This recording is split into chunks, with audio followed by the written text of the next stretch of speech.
Hola chicos, vamos a ver el tema de fuerzas en la naturaleza, ¿vale?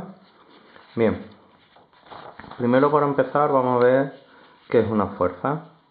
Una fuerza la podemos definir como, según veis aquí esta fórmula, sería la presión que yo ejerzo sobre una superficie, ¿vale? Entonces, toda fuerza en principio puede depender de la presión y de la superficie.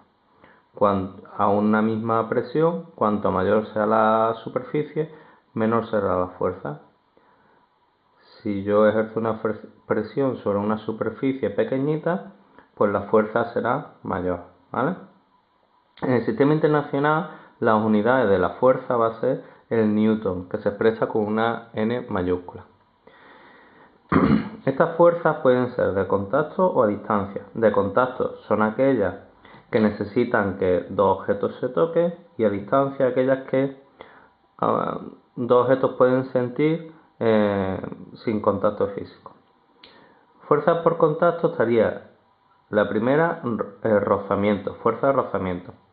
Si tenemos un objeto, la fuerza de rozamiento la vamos a expresar o la vamos a dibujar a partir de un vector que siempre va a ir en la misma dirección que el movimiento, pero en sentido contrario. Es decir, si el objeto se mueve hacia la derecha con una velocidad, la fuerza de rozamiento hay que dibujarla aquí abajo y hacia la izquierda, ¿vale?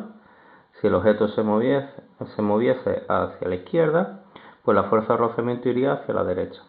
Esta fuerza de rozamiento aparece como consecuencia de la rugosidad que hay entre la superficie sobre la que se desplaza un objeto.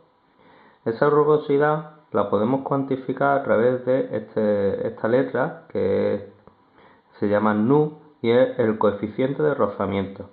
Cuanto mayor sea nu, ese coeficiente de rozamiento, mayor será la rugosidad y por tanto mayor será la fuerza de rozamiento.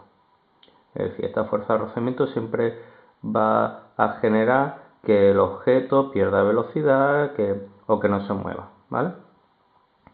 Siguiente fuerza de contacto sería la normal. La fuerza normal es la fuerza que una superficie realiza sobre un objeto sobre el que está apoyado. Es decir, si tenemos un objeto que se apoya sobre esta superficie horizontal, la fuerza normal iría en esta dirección, ¿vale?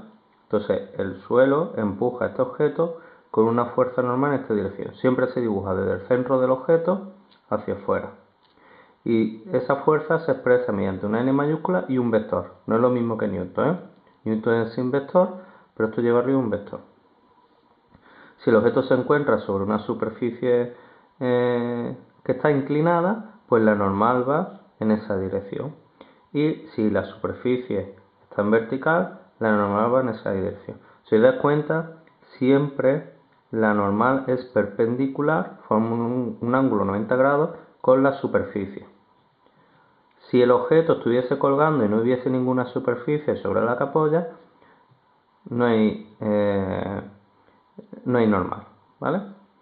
Siguiente fuerza sería la tensión. La tensión aparece cuando un objeto está unido a una cuerda y esa tensión va en la misma dirección que la cuerda y siempre en sentido salida de ese objeto.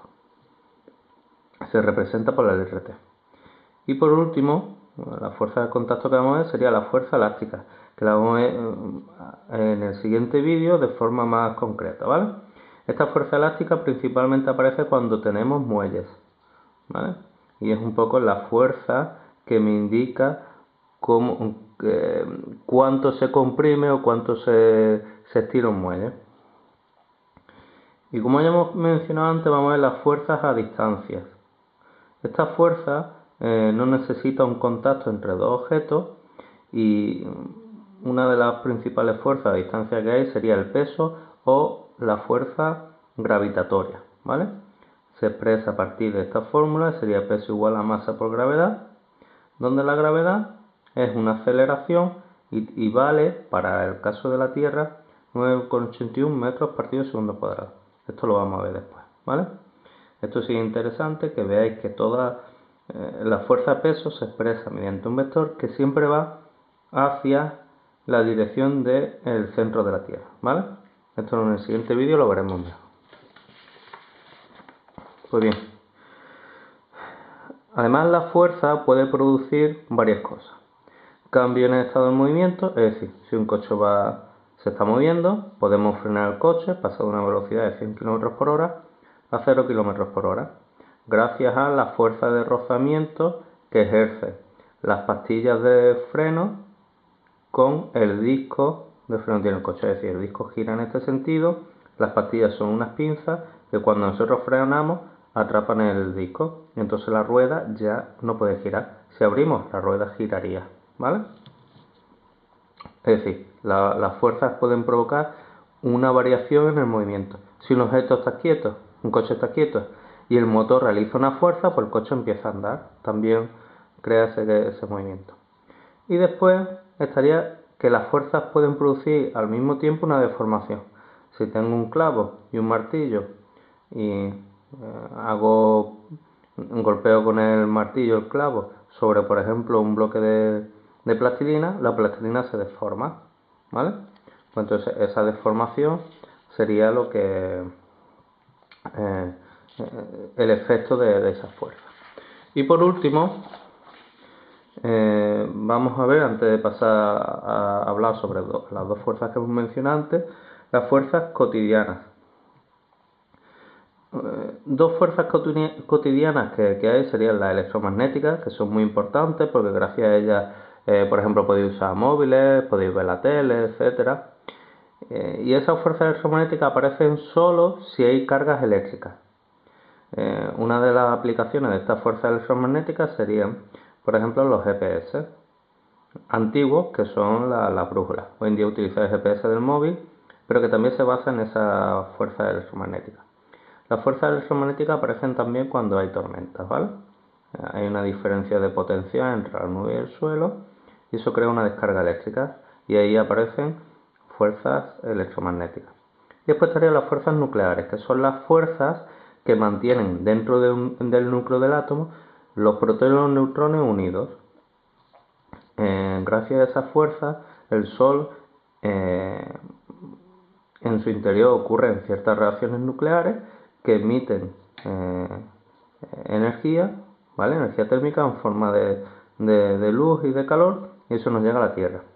Entonces esas fuerzas nucleares es lo que permitiría, por ejemplo, que átomos de hidrógeno y oxígeno formen las moléculas de agua. Pues bien, con esto lo dejamos aquí y ahora en el siguiente vídeo vemos la segunda parte del tema. Y ya concretamos sobre fuerzas elásticas y el peso o fuerza gravitatoria. Un saludo.